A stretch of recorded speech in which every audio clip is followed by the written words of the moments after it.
Bonsoir, tes amis, c'est comment nous y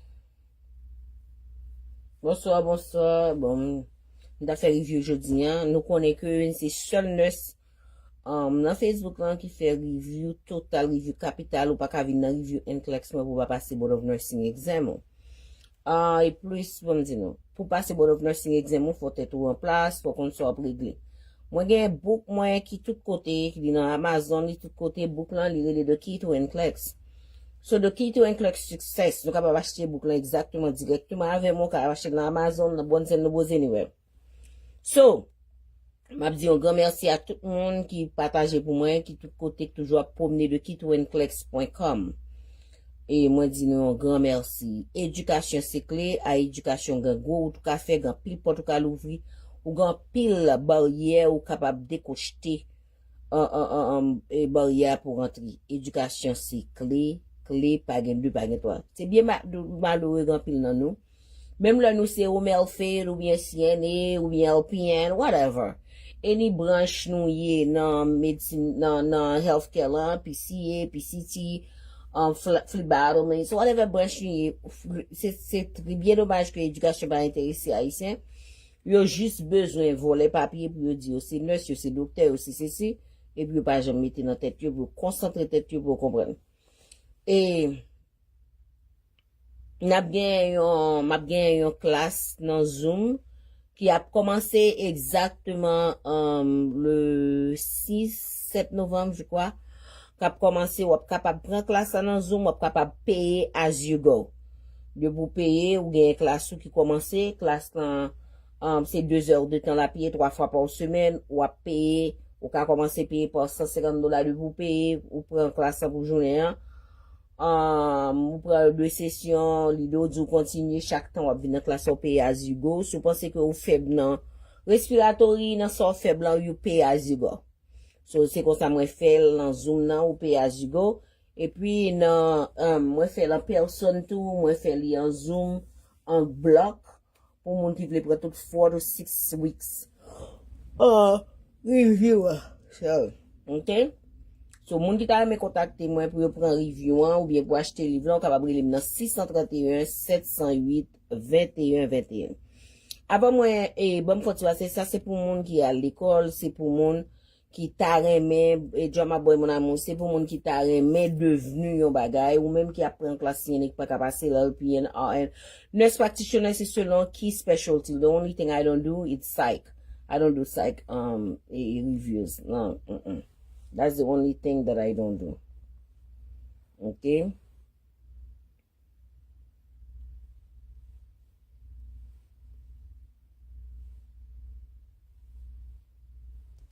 Come on, Simon.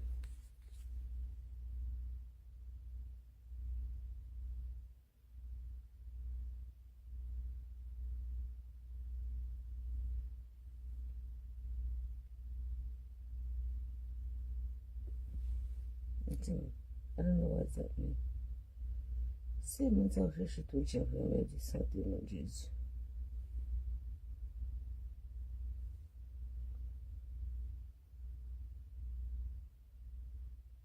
On doit chercher tout ça pour mettre dans l'état, tout ça.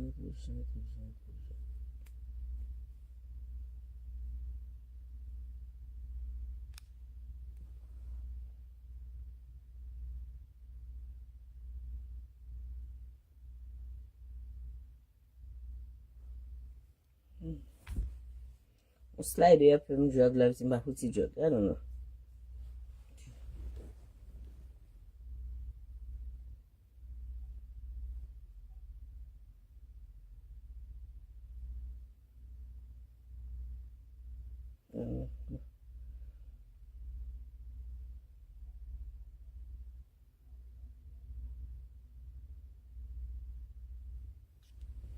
Okay, what verification you want me to complete? I did.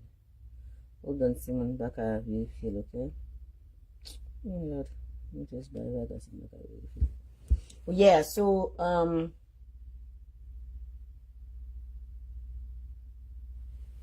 better do your live view or waiting, but how do I wait? Hold on, Simon. Back I drop the post that you have the moon drop.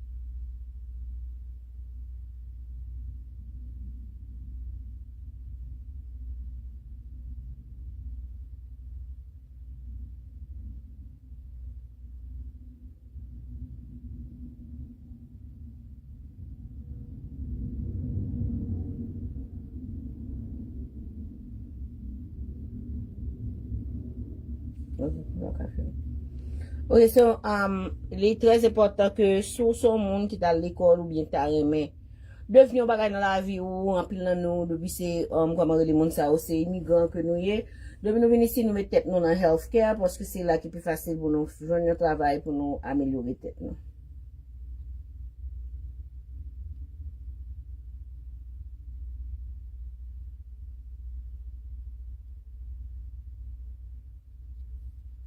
Ok.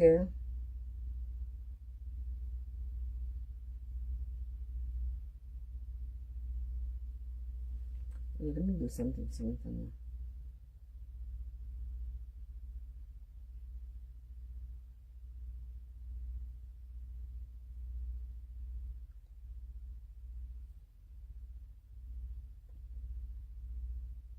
Drag the slider to the puzzle. Oh, to the puzzle.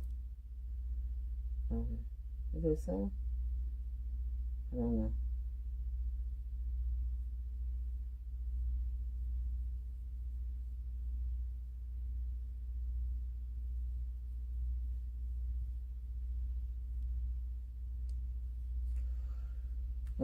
So I don't know.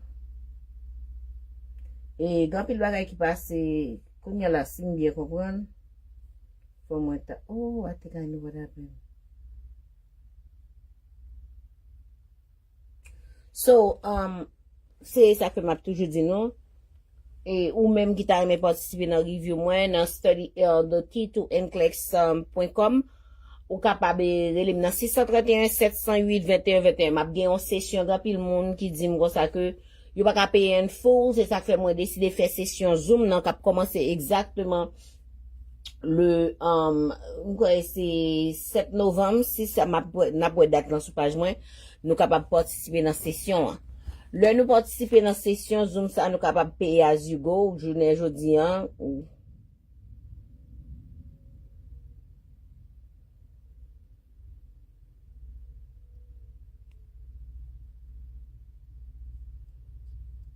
et tout le monde regarde ouais c'est parce que moi si mon bien mon rencontre dans la rue c'est pour ça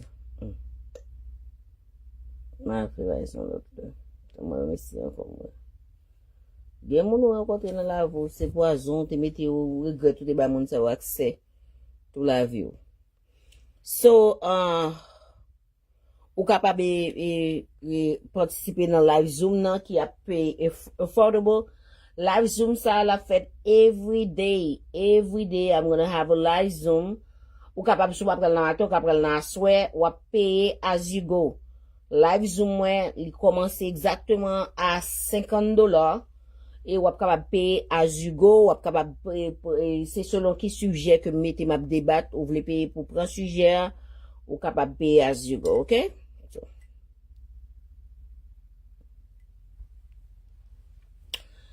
So, review m'a fait dans Zoom. So, c'est ça m'a dit nous comme ça que examen, collection, the board of nursing exam is so easy. Sou mettez tête en place, ou connaît c'est pas Vinn ou Vinn prend pour courir, ou supposé est bon pour passer examen en 1 2 3. Parce que nous tout net nous gagne the body system, nous gagne body system nous tout nous c'est même monde, nous bâti même genre, nous pas gagne même groupe sanguin seulement. But nous bâti même genre, nous gagne 2 mains, 2 pieds, 2 oreilles, 2 yeux. Nous gagne 2 mains, 2 pieds, 2 oreilles, 2 yeux, nous gagne un cœur, nous gagne 2 lungs, nous gagne un kidney, nous gagne un kidney, nous gagne 2 vocal cords. On comprend nous tout nous bâti même genre. So si nous bâti même genre, pas gon question examen supposé différent de ça que n'attendait, ça que écrit pour nous pas capable réponse. Pas oublier m'a pour dire nous ça, qui ça qui compose nous gagne cells you. A single cells, the really cells. Là prend 2 cells, vous mettez together, they become tissues. Lò mette a group of cells together, mba bezè kon si 15,000 cells, si 50 cells, 20, whatever, it become an organ. Organ nan kounya la, a group of organs together become a system. So, se pou komanse nan problem nan sou bezwen etudye body human, sou bezwen konnen koman pou pathophysiology of the disease, you must know ki kote naissance nan take place. Naissance nou tout nan la vie li take place exactement nan cells yo. So, ça veut dire, if I have a cells, si m'gen yon cells ki malade, pa bliye, the cells, sa cell la de la dani, li gen the red blood cells. Guess what? The red blood cells, inside red blood cells, ou jwen the hemoglobin. Ki job hemoglobin nan is to carry oxygen. Le lap carry oxygen nan to where is carry oxygen to the cells. So guess what? The oxygen that hemoglobin nan is carrying, the oxygen is the food, is the nutrients for the body. So guess what? Si que oxygen nan se food, se nutrients. Si que cells nan malade, da kou moun ba se pa bliye cell lan, li suppose gen round shape. Li suppose edges, li suppose smooth, li ba suppose groggy. So si que cells nan li suppose round shape, the edges supposed to be smooth. Raison fait supposé qu'on ça veut dire cells en santé. Il va passer dans circulatoire système nan li pa croquer dans arterio côté la passer, il va croquer dans veine yo parce que li smooth, c'est quand qu'on prend yon dans un mot sous papier pour beurrer la beurre pour la gueule sous l'eau la courir smooth li. OK? La courir smooth li. So, cells an tenez bien, ça m'a dit, nos cells qu'on y a là, c'est si que ces cells qui responsables pour les nutrients to, the hemoglobin inside the red cells qui put the nutrients to the cells, to the body, the cells, remember, the cells are the tissues, the cells are the organ, the cells are the systems. So, si tissues n'a pas joindre enough oxygène, il va joindre manger la weak, la faible, il va pas fonctionner bien. Si que organe n'a pas joindre oxygène, que c'est hémoglobine nan pote balien qui se mange dans la pouik li pa ka fonctionner. So c'est ça qui fait li très important pour nous take care of our cells yo pour nous connaître qui problème yo gen, les weak pour nous connaître qui ça n'a fait. Apil nan nou si ou kon faut qu'on de basic pour capable avancer. Puisque m connais cells en jouer major role ça, so qu'on y a un monde qui gen sickle cell anemia, li pral gon problème li pral gen, c'est parce que nous connais cells en li supposé the red blood cells, toujours dit cells, the red blood cells supposé round, li supposé flat, the edges are supposé smooth.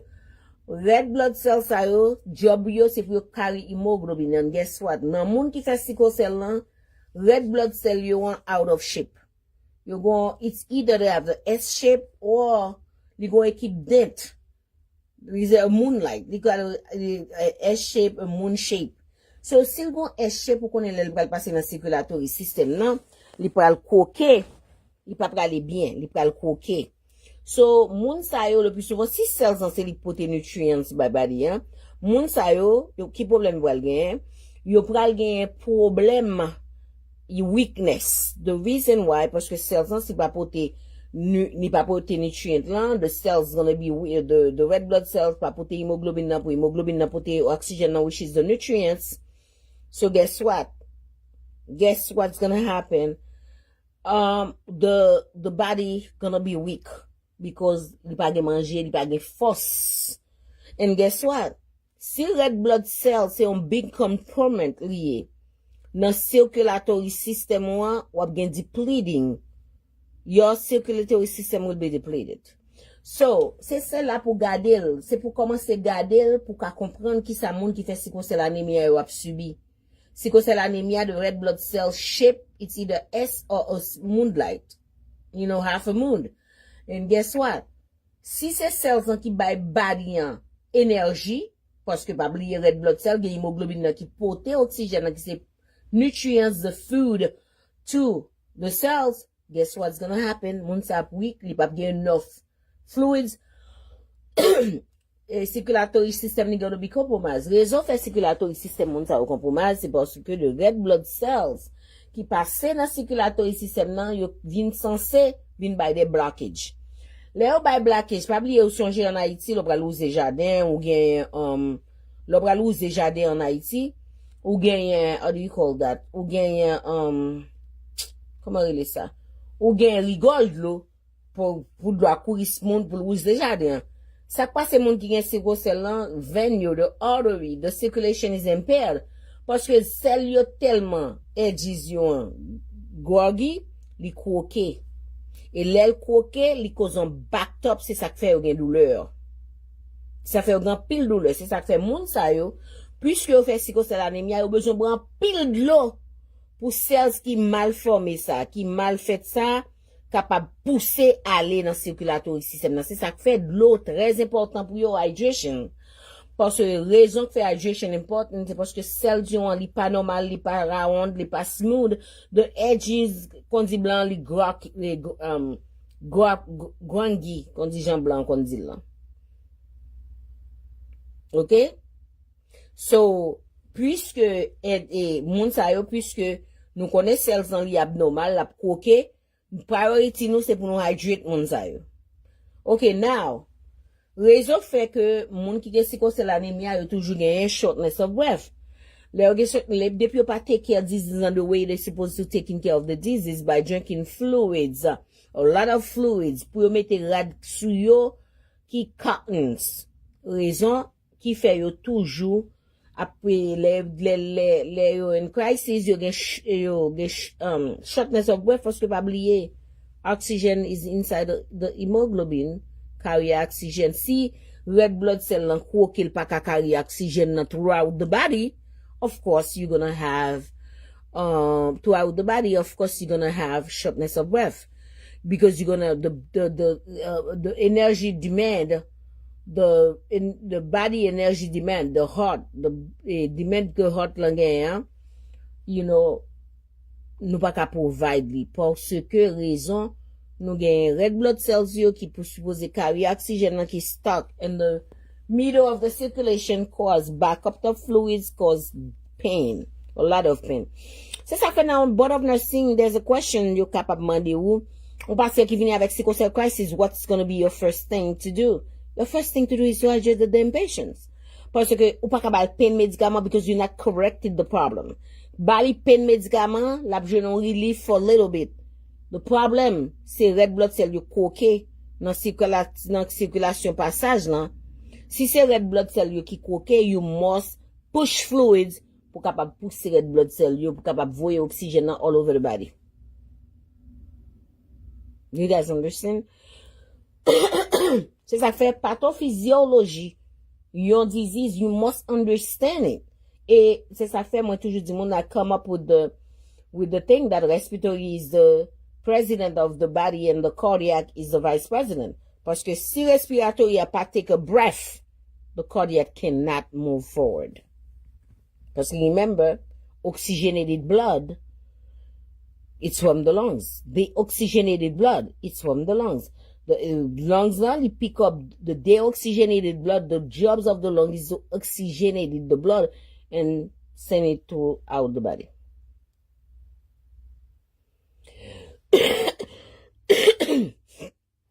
So, là que, premièrement, ou ap gade tout le monde qui a respiratory problem, yo nan même condition, même bagay. So, ou pa prale, si on pa servir l'hôpital là, li gen sickle cell crisis, your first thing is to hydrate the patient. Hydration is the most important part.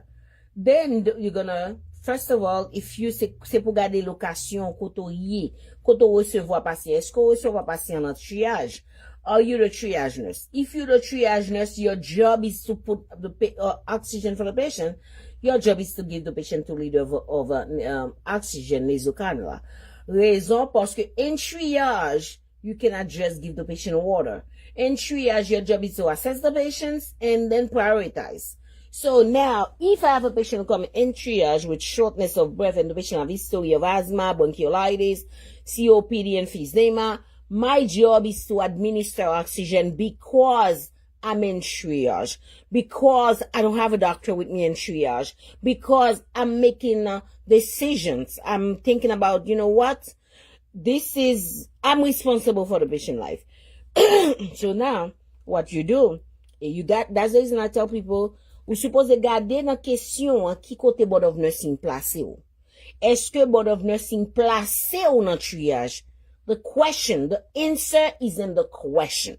The answer is not in the pas li vai que vai.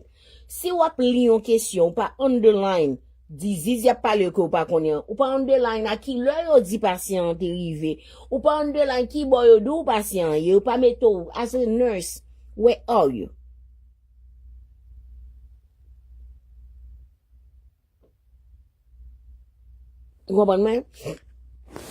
As a nurse, you gotta know qui côté board of nursing place ou. Est-ce que board of nursing place ou dans triage?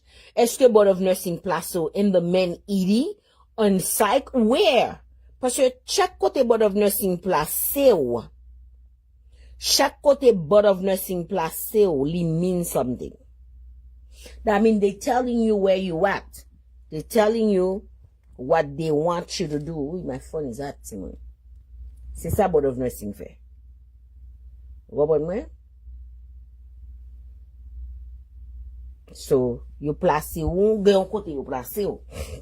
So, let's say the board of nursing place ou, même pas sen gen sikosel anemia sa ou vini à 7 heures du matin, ou apren report ki koto ye. Premier bagay ou suppose garder na question. The board of nursing said, you know, it's your shift, you start at 7 a.m.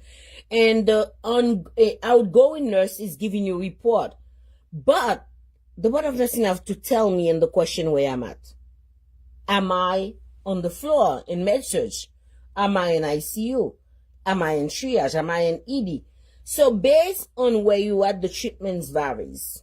So if I'm in triage, the only treatment I could do for a sickle cell patient is 2 liters of oxygen and bring the patient inside and give report to the team leader and alert the doctor. So now when the patient, if they tell me the patient is sickle cell anemia, patient sali inside the emergency room, now guess what? It's not oxygen anymore because in triage I already put oxygen on the patient. Now I'm expecting the doctor to hydrate the patients. It's going to be hydrations, pain meds. Remember, it's oxygen. You gotta see where you are. It's depending on where you are. If I'm on the floor now in med-surg, I have a patient with sickle cell anemia, am I going to worry about oxygen? No, because the patient already on oxygen. Am I going to worry about hydration? Absolutely not. But now I'm going to worry about managing my patient pain because all of these are ongoing already. I'm managing the patient pain. That's all I'm going to do now. I'm going to manage the patient pain. And then I'm going to reassess the patient to see if the doctor want to revamp his approach. Sometimes the doctor have to revamp his approach. Tout autre pa kon koto yi nan board of nursing. Kote yo meto nan question pa ka repon question. When the board of nursing are talking, when the board of nursing is talking about assessment, when the board of nursing put you in the community, you the community or the home health nurse. Most houses sont des mots pour nous underline, c'est sont des mots pour nous veiller, c'est sont des mots pour nous souligner. When the board of nursing said you the home health nurse, that means you're not in a hospital setting. You cannot intubate a patient. You don't have anything. You don't have any rescue drugs with you. Guess what? Now they want to know what you're going to do. It's depend. My patient, I'm a community health nurse. My patient is having an asthma crisis. I'm outside. If I'm at the patient house, the patient is standing up with me and talking to me. And the patient said, you know, I'm nurse, I'm having an asthma exacerbation. The patient know themselves. So what I will do, since I'm outside, I don't have nothing to rescue the patient. What I will do if the patient stand, I will have the patient sit down And I will ask the patient, do you have a rescue jogs? Do you have an albuterol rescue? They call it albuterol rescue. If the patient said yes, I'm not going to have the patient get up and go get it. I'm going to say, where is it? I'm going to go in the patient room. I'm going to pick it up, and I'm going to give the patient a two puff, and I'm going to call 911. That's the reason it is important. The Board of Nursing told you when you're in a crisis, respiratory crisis, you need to conserve energy. Raison for besoin conserve energy because your heart is struggling already. Your heart is not getting the oxygen needed to meet the body demand. Il pas qu'à recevoir oxygène que le besoin pour meet body demand. Now your heart is struggling. So guess what? That's the reason you sit down the patient. The patient have to be at rest. Rest means sit on the floor. Rest means laying against the wall. Rest means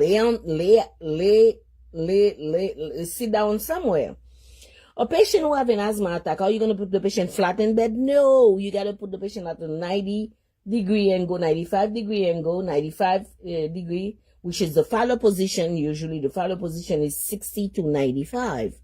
And 60 to 95. If I'm looking for 60 to 95-degree angle, I don't see it. I'm going to go with the 30 to 45. So I'm looking in that parameters to see what is the most accurate one pour meet the patient. Okay? So, c'est very important que nous comprenions le phénomène, comment pour nous répondre aux questions. Non, c'est le plus souvent côté au métaux là. Question, c'est dans question réponse là. C'est pour garder qui côté board of nursing météo. Si board of nursing dit comme ça ou son nurse, you outside, there's an external disaster. It's not an internal disaster. External disaster is outside, is in the street. There's a grand train qui déraille, is an external disaster. There's a big catastrophe, un hélicoptère tombé, is an external disaster. You, the nurse, you, un external disaster. So remember, when you outside, you don't have the rescue, you don't have any rescue drugs, you don't have nothing. So let's say, you're there. Now you have to make a choice. You have to rescue the patients qui pas besoin ventilator because I'm not going to be able to intubate you. If EMS is there, paramedic is there, that's different. They could intubate. But I'm not going to be able to intubate you because I'm not equipped for that. So now, I need to make a decision and it has to be quick. I need to tell myself, who do I rescue? Who do I save? The patient was bleeding profusely. The only thing I could do is try to stop the bleed, but I'm going to leave that patient there. I'm going to rescue the patient who is alert and oriented. The patient who could at least take a couple steps. That's the patient I'm going to rescue. Because I don't have the capacity to intubate. I don't have those rescue drugs with me.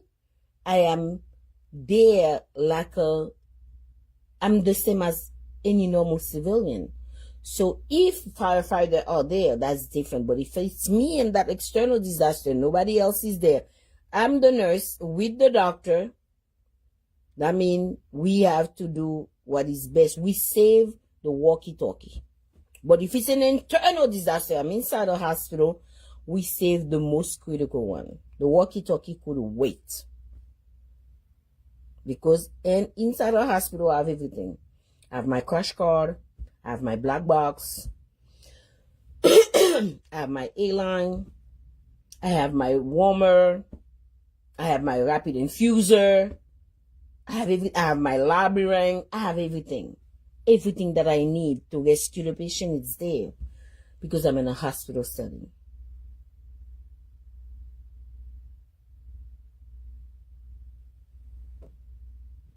Okay? I'm in a whole different show. I'm in a hospital setting. So,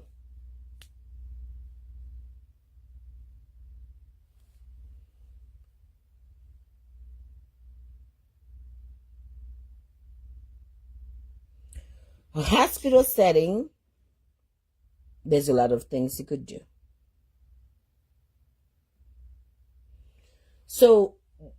c'est problème ça vient avec un série de nurses. They say, oh my God, t'as parlé de bronchiolitis, bronchial. Remember, you have two lungs. You have the the bronchi, the bronchial, and the alveoli. 3 parts each lungs have.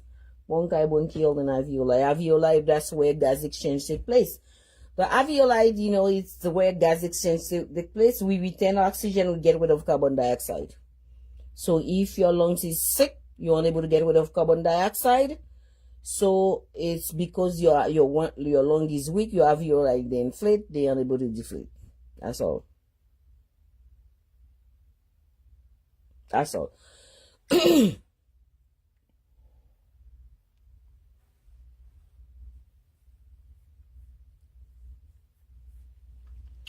So,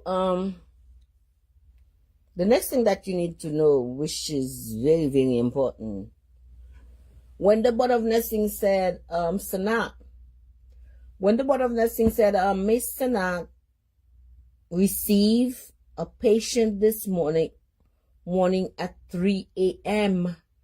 Why would the Board of Nursing have to tell me what time I received the patients? Don't you? If now I need to underline the time, 3 a.m.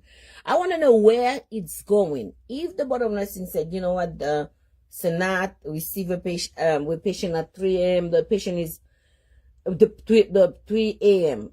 patient have history of diabetes. In the middle of, you know, by 3:30 the patient become diaphoretic, cranky. The patient becomes sweaty, confused. Why do you think the Board of Nursing mentioning the 3 a.m.? Why? Because the reason Board of Nursing mentioned 3 a.m. and he also, when he mentioned 3 a.m., he also mentioned diabetic. So you, if you know your pathophysiology of the disease, you will know exactly why you mentioned that 3 a.m.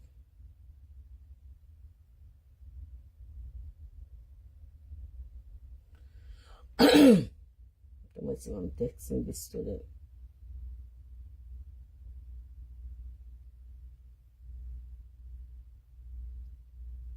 So,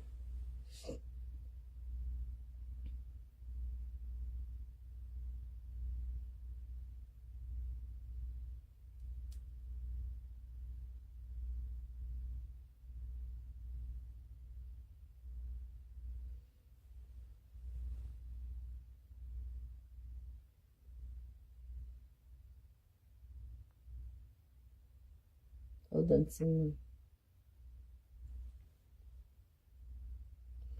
Let's see September.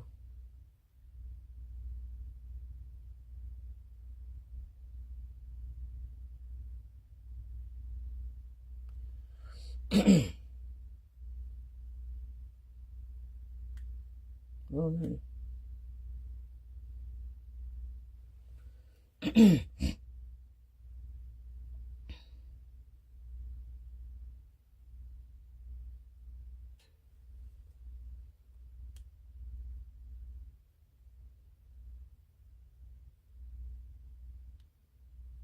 Okay, so now they call it, there's something called Somoji effects. Okay, with the Somoji effects, diabetes usually passing qui fait sucre usually get Somoji effects. So the reason you have to pay attention of the time when no Board of Nursing do 3 a.m. the patient, you receive a patient at around 3 a.m. or 2:30. Let's put it at 2:15 because Somoji effect usually take place around 2:30 to 3. So when the Board of Nursing is telling you, so you the nurse will receive your patients at 2:30 in the morning, and suddenly the patient become diaphoresis. So you need to know why, you know, the patient become diaphoretic. Okay, so now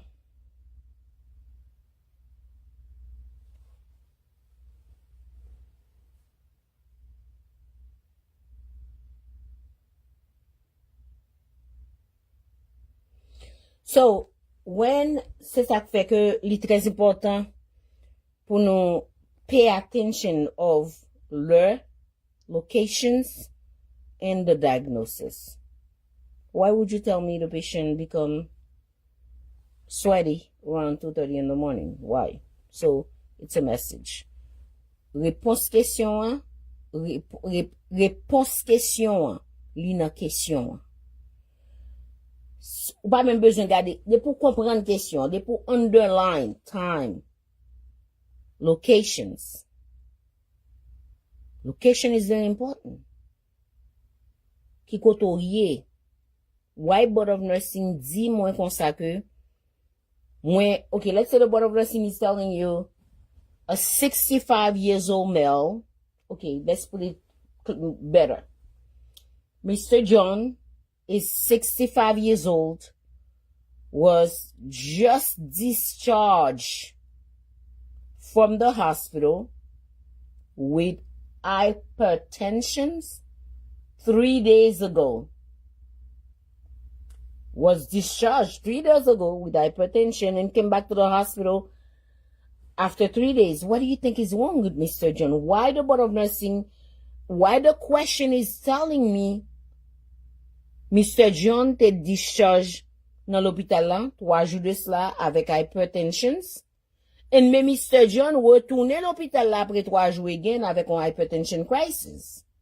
Why do you think the Board of Nursing is specifically telling me Mr. John is 80 years old, was previously discharged from the hospital with hypertension 3 days prior, and returned back to the hospital with hypertension crisis? Two things you need to underline. The age of Mr. John. And it's two things we're going to look at. Why yo di m'laji, 80 ans, li te l'hôpital là vendredi, li te gen hypertension crisis, yo traité, yo bal médicament pour prendre la caille li discharge avec medication pour contrôler blood pressure, et puis li retourne encore. L'hôpital là, 4 days after with the same problem. So, because Mr. John tourne l'hôpital là, gen 80 ans, map underline 80 years old, map underline previously discharged. The Board of Nursing is sending a message to you.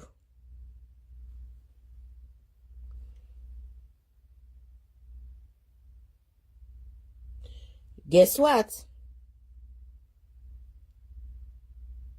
Guess what? Now, if they're addressing you, Board of Nursing is addressing the nurse. It's not addressing anybody else. It's you. When you read a question, try to put yourself, try to converser, essaye une conversation avec question à tête. Là, you do one say, hey, the Board of Nursing put the question, you do Mr. John, hey, Marie, Mr. John was just discharged 3 days ago with hypertension. 3 days ago, was discharged with the same problem. You return again after 4 days? Hey, Marie, put yourself in the questions. And guess what? You will be able to find the answer. Mr. John is 80 years old. It's either Mr. John don't know how to read, he cannot follow, he doesn't take his medication, is non-compliant with his medication. Le moun yo gen lifestyle 80 ans, remember, li non-compliant with his meds, le moun yo gen 80 ans, the only organ qui pa vieilli is your brain. That's the only organ qui pa vieilli. Sou wè moun nan fè dementia, li te ne pou fè dementia. C'est seule faculté qui rete intact. C'est brain ou gen doit gen 100 ans wap teach. As long as you don't have dementia or Alzheimer. Remember that. So, raison fait, m'pa pral di Mr. John is non-compliance. I need to go behind. Pour me connaître why Mr. John tourne là avec blood pressure ou te pays encore. The reason, maybe Mr. John can't see well. Maybe he's not taking the correct dosage. Maybe Mr. John needs somebody qui pour ranger médicaments pour prendre daily. I need to ask Mr. John, if he wear glasses, I need to ask him, what was the last time you changed your glasses? What was the last time you went to the eye doctor? Because I need to find out where is the problem. Why Mr. John is back in my ER with the same problem. I need to find out if Mr. John don't have cataract or glaucoma. I need to find out if Mr. John know how to read. I need to find out if Mr. John have helper at home. That's when, if you find out that Mr. John is retired, he's 80 years old, he live on a fixed income, now we have another problem. We have another problem. The problem, he live on a fixed income. Mr. John is not going to buy, Mr. John live on a fixed income. If he has a co-payment for his glasses, you could forget about that. Mr. John Papa pay co-payment for new glasses. That's when you need the social worker to get involved. Là, ap gade question, ap gade réponse, ou après côté yo mette youn, would you refer Mr. John to a social worker? Or you do A, what was the last time you see your eye doctor? B, do you have anyone at home to help you set up your medication? 3, can you read?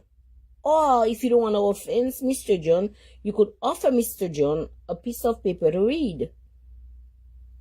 And he's going to tell you, I don't know how to read or I can't see. If that patient cannot see, you're going to have a problem in your ear. They're going to keep on coming like a revolving door because they cannot manage your care. Because he can't see to take his medication. He doesn't know the right amount. Sometimes, they have the blood pressure medication, the Lasix. They have their heart medication. Sometimes, you know what happens? They take the Lasix 2 or 3 pills thinking that is the blood pressure medication because they can see well. Pay attention of age, locations, where the board of nursing put you.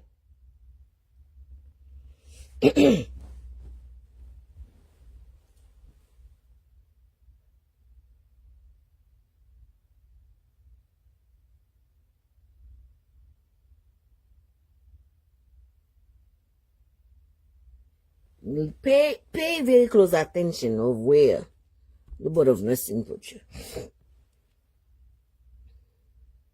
So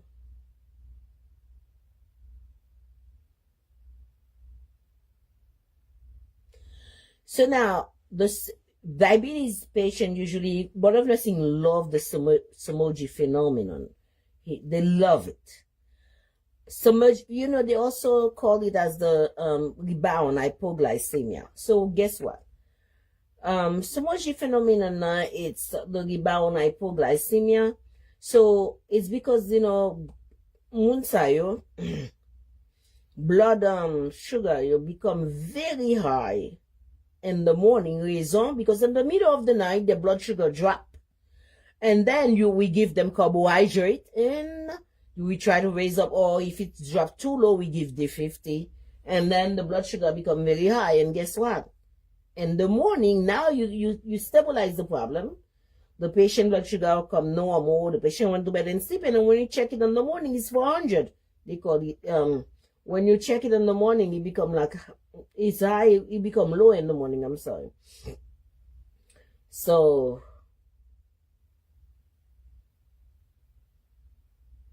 location. Know where the board of nursing puts you. Know where the board of nursing puts you.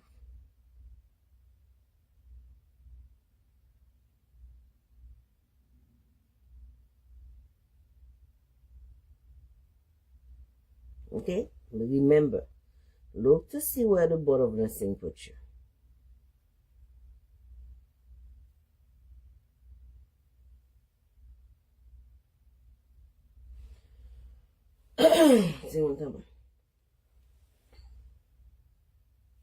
Okay? So, le bagay qui est très important que nous comprenions, le bagay qui est très important que nous comprenions,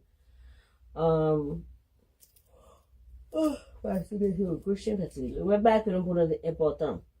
Pas oublier le Board of Nursing du concernant la question. Moi, toujours dit, nous essayer de faire référence à tête, dans la question. Si Board of Nursing du constat que Mr. Peter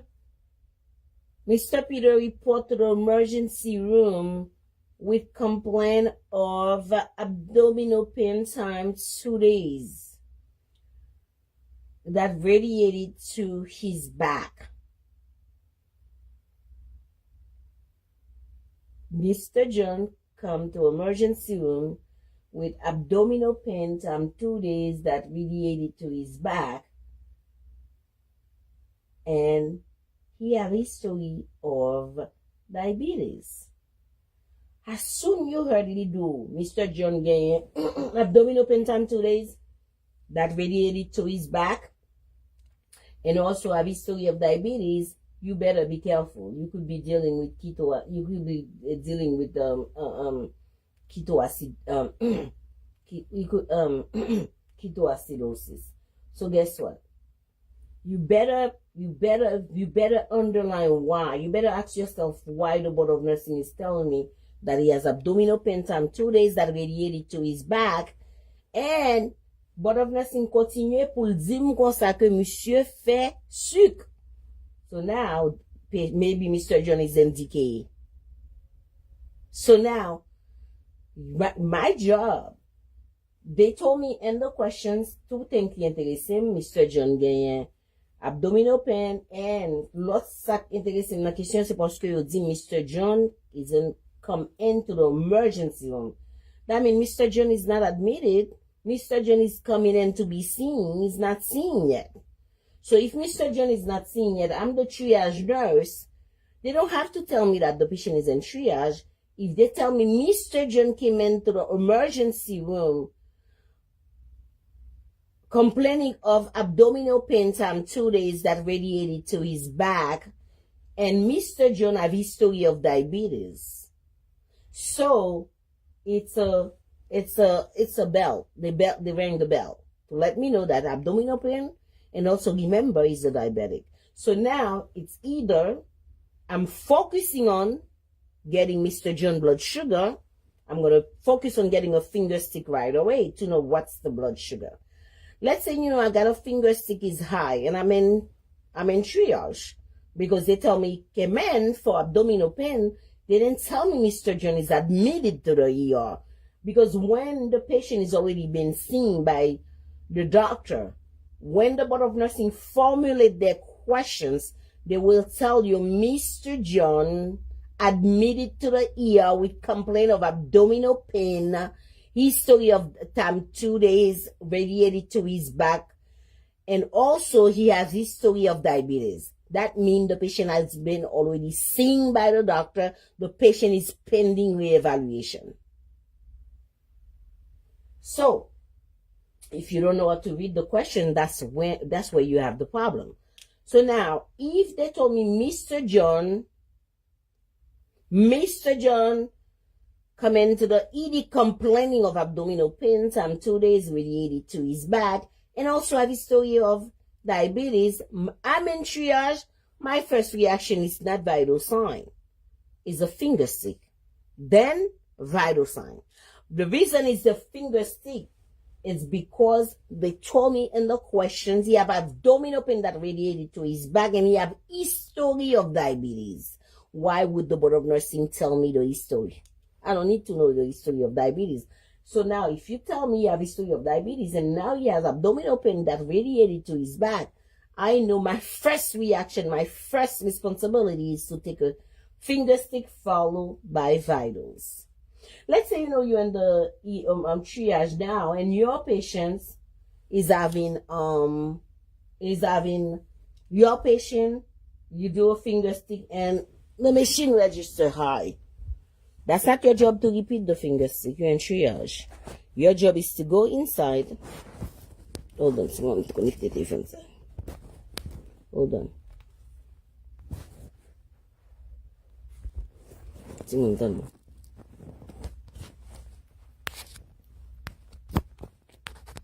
Okay. Your job is to go inside with the patient because your glucometer read finger stick high. Your job is to go inside, present the patient to your team lead. And as you presenting your patient, if you're a good triage nurse, as you presenting your patient to your team lead, you also say hello to the doctor. Because I know you say hello to the doctor because you have a glucometer who register the blood sugar high. Maybe the doctor want to start hydration on the patient and do blood work and send it to the lab and see what's up. The answer of your question is on the question. Insert question, c'est la question pour chercher l'autre côté. So now, one more thing. So now, since I know, listen to this, your patient who have COPD, asthma, emphysema, bronchitis, anything who has to do with the lungs is the same goddamn treatments. A lot of people don't know that. If you know the pathophysiology, it's the same treatments. Let's say you have a patient who have asthma. So what is the cells? What carry oxygen to your cells? Is not your red blood cells? When your red blood cell carry oxygen, you have your hemoglobin inside your red blood cell. That his job is to carry the oxygen. When you have asthma, what happen? You have asthma, you have your lungs who's not capable de délivrer oxygen appropriately. So now you're having a problem with your lungs. You're not breathing, the oxygen flow is limited. So now I know if I have a patient who's not getting enough oxygen, who have shortness of breath, I know my patient gonna be sweating.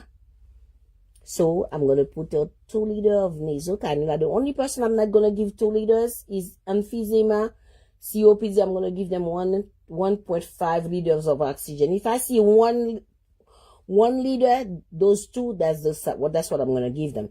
But the normal amount of oxygen to give somebody who have emphysema or COPD is 1.5 to 2. But there's a question in the board of nursing that a lot of people come across. The answer was to give only 1 liter because there was nothing else left. Because when they give you the parameters, it's 1 to 2. It's 1 liter to 1.5 for emphysema and COPD. But guess what? So if I'm on the board of nursing and the question is addressing an emphysema patient and I know air is trapped in their alveoli, they retain carbon dioxide.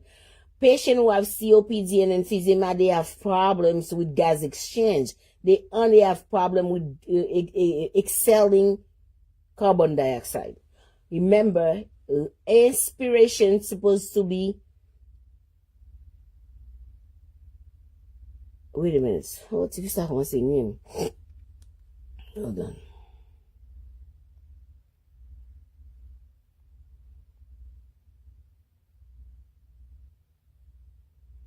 One second.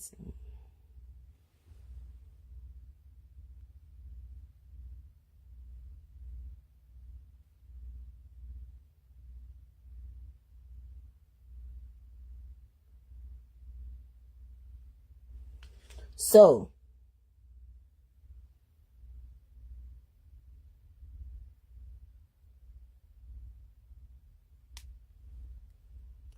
subject.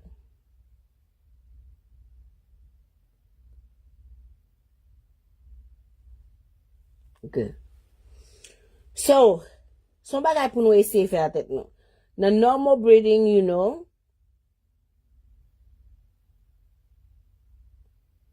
okay?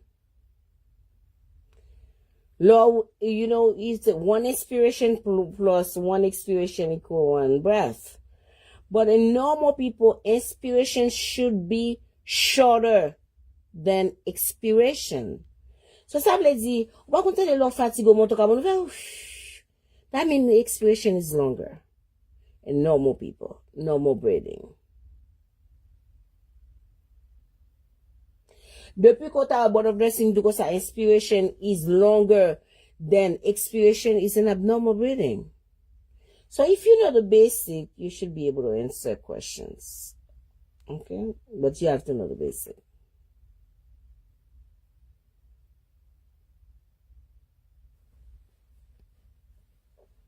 Okay?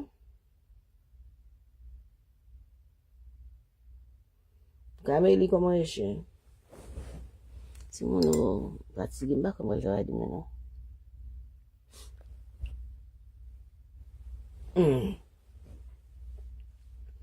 Very important que nous comprenions genre de bagay ça. Réponse question, li nan question va l'autre côté. On dit comme ça que n'a fait scénario de respiratory system. On dit comme ça que un patient qui vient, patient de comme ça, I've been sweating, I've been having fever, sweating when I cough. You know, my mucus have a tinge color. So now, if I'm the triage nurse, the patient told me that, my next reaction, the patient said, nurse, I've been coughing, I've been sweating, I've been having fever, and I cough. When I cough, I see trace of blood. What would be your first reaction? You're in triage. Anybody could tell me what's the first reactions? Tell me. I'm in triage. I have a patient that the patient walked up to me and said, nurse, I'm tired, I'm weak. I've been coughing. I've been sweating. And I've been having fever. And my appetite decrease. And when I cough, I see blood. You know, I see stripe of blood. What you in triage, tell me, anyone on the live, tell me what would you do? You're in triage.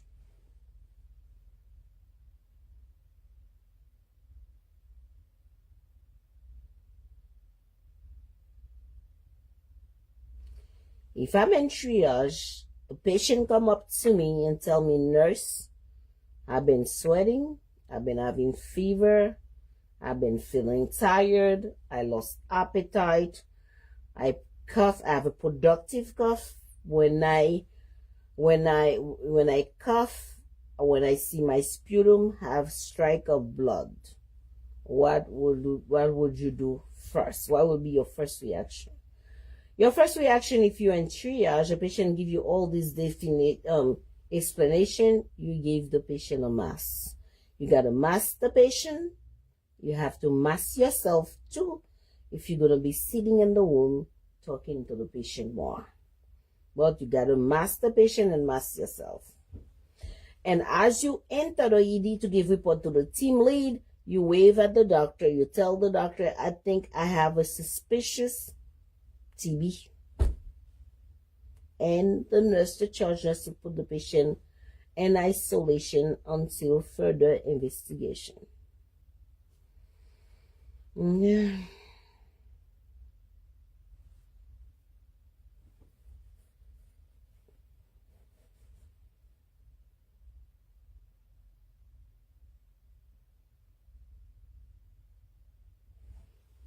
Okay, so I think I gave you guys a lot.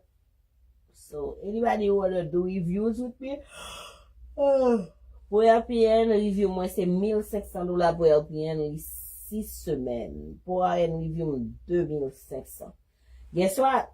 You could choose to have your review with me for 3 weeks. That's up to you. But some people come to my review after 2 weeks. I don't see them anymore and they pay me full. Guess what? Because the way I explain, the way I teach, you don't need to spend an eternity. Avec. Ou bien, 10 ans, on va passer l'examen de je m'en passe. On se bat à un moment des gens qui viennent dans la review, ont bonne volonté. Seulement ça. Ou pas besoin rien, ou besoin seulement 2 heures de temps, c'est-à-dire, nous, une journée qui a 24 heures de temps.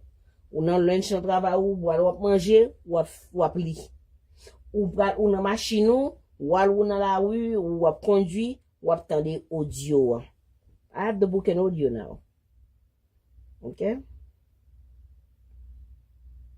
So that's all. If l'on besoin de dans la vie, vous supposez mettre au grand monde sous pour faire, pour joindre son besoin.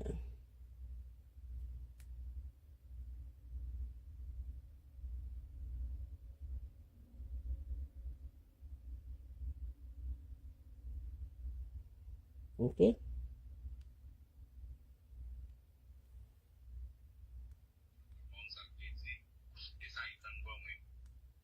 OK?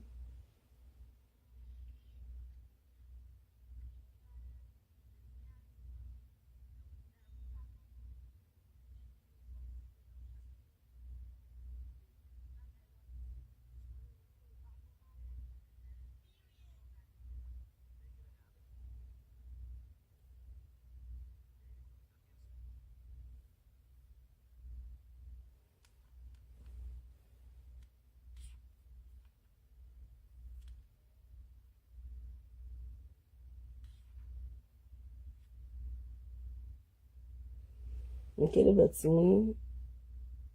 Et puis, m'a gen Zoom. The Zoom one will start, I believe, November 7. C'est la plateforme Zoom ou apparaît, bon plateforme professionnelle. C'est tout capable payer ou après tout prier dans Zoom non pas pour même relire dans téléphone ou juste entrer ou payer comme vous venir dans review verre dehors. Nobody knows who you are. So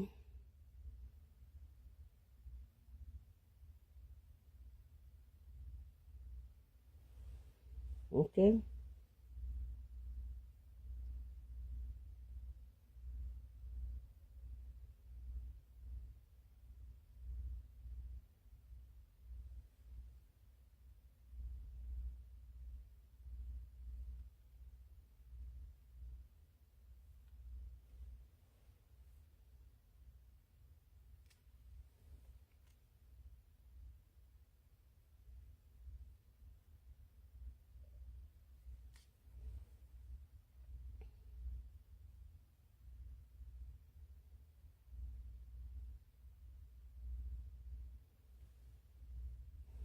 OK le peuple. So législative ça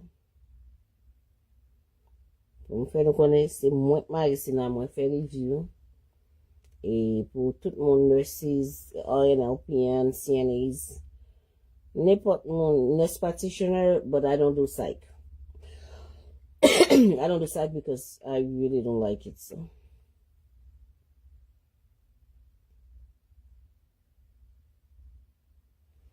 OK. C'est un réel plaisir, mes amours.